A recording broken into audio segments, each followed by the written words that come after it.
Welcome to TalkTickers. We're your shortcut to getting up to speed on earnings calls. That's right. We sift through the details so you don't have to. And today we're doing a deep dive into Jaguar Health's Q2 2025 earnings call. Yep, ticker JAGX. Our goal here is pretty straightforward. Cut through the noise, figure out what really matters from their financials, their strategy. And what it all means for this notoriously tricky small cap biotech space. Exactly. It's not just about the numbers they reported, but what catalysts are on the horizon that could really change things. Precisely. Because in emerging biotech, the headlines, they're just the start. Right. The real story is often buried in the operational details, the strategic moves, and crucially, how the market's reading those tea leaves. Okay, so let's jump in. We always kick off with the snapshot results. Q2 2025 for Jaguar. Wow, it looked like a mixed picture at first glance. Definitely mixed. Revenue landed around $2.98 million. Now, that was actually a miss compared to consensus estimates by about 9%. Bit shy of expectations there. And maybe more notably, the GAAP EPS, that's the bottom line, profit or loss per share, came in as a loss of $10.25. Ooh. Yeah, significantly wider than expected. Consensus was looking for something over $3 better than that. These are the kinds of numbers that hit the news feeds first, right? They often set the tone. They absolutely do. Those top-line misses, the widening gap loss, investors react to that stuff, often pretty strongly. Even if there's more to the story. Even if there's more to the story. But if you look a bit closer, there were some other things going on. For example, non-GAAP recurring EBITDA. Okay, so stripping out some of the accounting noise. Exactly. Looking at the core operational performance, that actually showed a bit of improvement year over year. The loss was $7.88 million this quarter compared to $8.77 million a year ago in Q2 2024. Okay, so slightly less of a loss on that adjusted basis. Right. And product-wise, Mytesi prescription volume, it was up about 6.5% from Q1. Sequentially up. Okay. Sequentially up, yeah. Though it was flat compared to last year, so, hints of progress. But the overall financial picture still looked pretty cautious. That's really interesting then. You've got decent revenue growth. 35% up from Q1 2025 and 9-10% higher than Q2 last year. That sounds positive. It does on the surface. More product getting out there. But then, like you said, the loss from operations actually increased. It hit $8.01 million, up from $7.2 million a year ago. And the net loss for common shareholders also went up to $10.4 million. So the real question isn't just that they missed on GAAP EPS, but why? What's driving that gap between rising revenue and rising losses? Well, a big piece of that puzzle seems to be increased spending, specifically sales and marketing expenses. They mentioned a significant push for Gelclair. The oral mucositis product. Exactly. They're investing to grow that, but that spending hits the bottom line now. And this kind of feeds directly into what management kept emphasizing as their core strategy right now. Which is? Seeking business development partnerships. Their big focus is on finding non-dilutive funding. Okay. Non-dilutive funding. Let's break that down a bit. Why is that so crucial, especially for a company like Jaguar in the current market? Oh, it's absolutely critical. Basically, it means getting cash without having to sell more stock. Right, avoiding dilution. Exactly. Every time they sell new shares, existing shareholders own a smaller piece of the pie. And in this environment for small biotechs, investor appetite for dilution is pretty low. It can crush a stock price. So finding partners is a way to avoid that pain. It's paramount. It buys them time, as they put it. They've done things like extend the terms on their ATM agreement that lets them sell shares gradually if needed, and pushed out the maturity date on their convertible debt to early 2026. So managing the existing capital structure to give the pipeline more time to develop. Precisely. It's all about maturing that pipeline and hopefully landing partnership deals without resorting to really unfavorable dilutive financings. Okay, speaking of the pipeline, let's switch to the human health side. Crofelemer. There was some really interesting news from an investigator study in Abu Dhabi. Yeah, this was pretty exciting stuff. They were testing a new liquid form of Crofelemer in kids with these incredibly rare, tough conditions. Microvillus Inclusion Disease, MVID, and short bowel syndrome with intestinal failure, SBS-IF. Ultra rare conditions, yeah. Yeah. Life-threatening. And the early results sounded, well, pretty compelling. They were genuinely striking. What the study showed was a major reduction in how much intravenous feeding, or TPN, these kids needed. Okay, how much of a reduction? Up to 27% less TPN for the first MVD patient and up to 12.5% for the first SBS patient. And this was after just 12 weeks on the liquid crofelemer. Wow. And what really underscored the drug's effect, when they stopped the crofelemer, the kids relapsed within about 10 days. So a direct link. That's potentially huge, right? Especially for MVD, where there are literally no approved treatments. Exactly. It's profound. It offers real hope where there's basically been nothing. So with results like that, even from just a couple of patients, what does that mean for getting it approved? Could this actually speed things up? You hear stunning results, but does that translate? It absolutely could. I mean, the question becomes, can you get approval based on data from just a handful of patients? And for these kinds of ultra-rare, life-threatening diseases with zero alternatives, yes, potentially. Right. Results like these could definitely support expedited pathways. Think like the EMA's PRIME program in Europe or FDA's Breakthrough Therapy designation here in the U.S. Fast tracks. The fast tracks. Yeah. They're designed for exactly this kind of situation, drugs showing a big improvement for serious conditions. Management actually thinks approval might be possible maybe as early as late 2026 by using these pathways. Even with single-digit patient data. Even with single-digit data, potentially. And they're not just relying on that. They also have 2 placebo-controlled phase 2 trials running for MVD and adult SBS-IF. Results from those are expected in the first half of 2026. So multiple shots on goal here. Okay, really interesting on the rare disease front. Now, let's pivot to the other big Crofelemer program. Cancer therapy-related diarrhea, or CTD, the big phase 3 OnTarget study that didn't hit its main goal across all tumor types, did it? No, unfortunately, the overall trial didn't meet the primary endpoint for the broad population. That was obviously a disappointment. There was a crucial silver lining, right? Something management is really focusing on. Absolutely.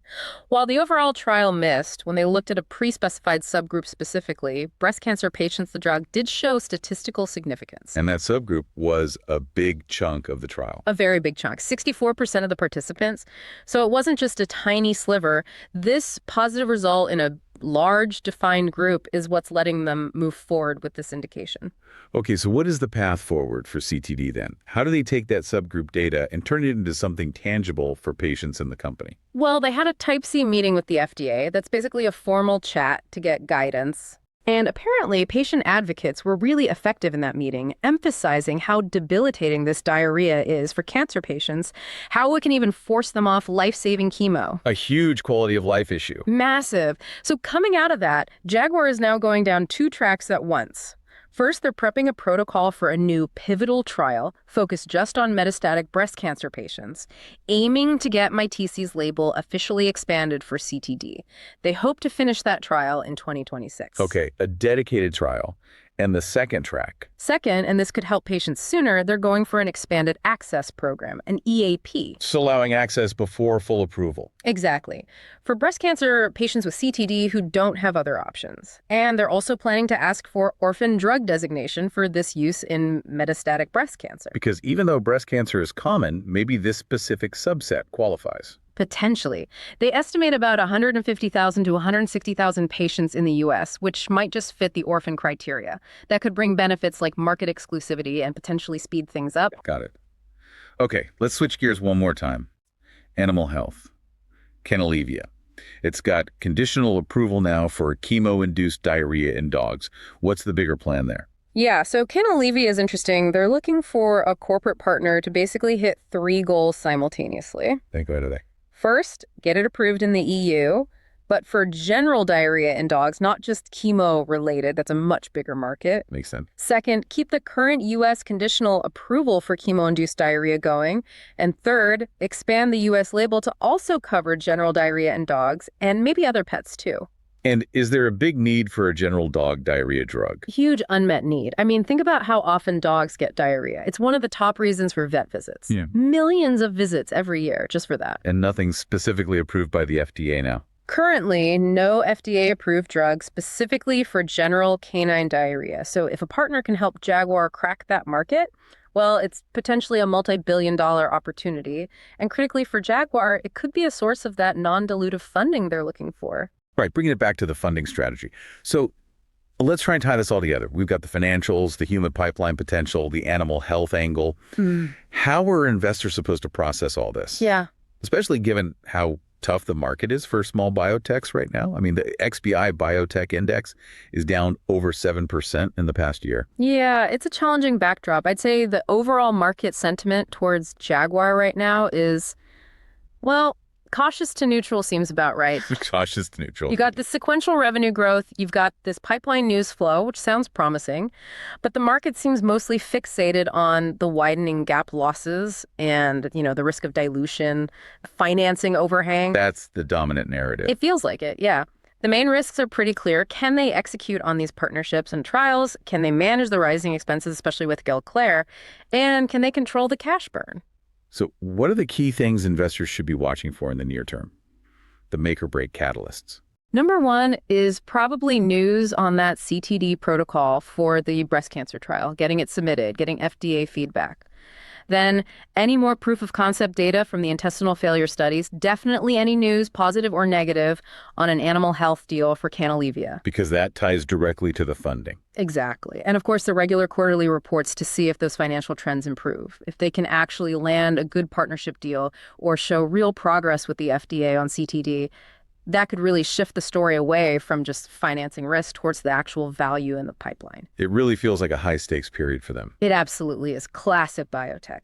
Okay, before we wrap up, let's move to our This Is Not Financial Advice segment. Time for a wild yet plausible trade idea. What have you got cooking for Jaguar Health today? Keeping in mind, highly speculative. Highly speculative, absolutely. Right. Okay, so given the extreme volatility here and management hammering home the non-dilutive funding message, here's a thought. A very short-term, high conviction, but small, speculative, long position in JGX, but, and this is a huge but, only if they announce a definitive, significant animal health partnership in, say, the next 90 days. So totally event-driven. And not just any deal. Not just any deal. We're talking something substantial, a deal with a meaningful upfront payment or really solid milestone commitments that genuinely take that immediate cash crunch pressure off the table. What's the thinking there? Why would that be the trigger? The thesis is an announcement like that would be a massive de-risking event. It could signal to the market, okay, maybe they can fund themselves without constantly selling stock. That might cause a sharp re-rating upwards as focus shifts from dilution risk to the actual value of that animal health asset and maybe a path to sustainability. But you'd need an exit strategy. Absolutely critical. Set a tight trailing stop loss just below key support levels and be ready to bail fast if the deal doesn't happen in that time frame or if it's announced but it's underwhelming. This is pure speculation on them executing their stated plan quickly in a tough market. High risk, high potential reward, very short fuse. Definitely not for the faint of heart. Okay, so let's quickly recap our deep dive then. Jaguar Health. Financials are a bit messy with widening losses despite some revenue growth. But they have this pipeline with some really significant potential catalysts. MVID, SBS-IF, the CTD angle in breast cancer, Canalevia. And the whole strategy hinges on landing partnerships for non-dilutive funding to fuel all that. That's the core narrative right now.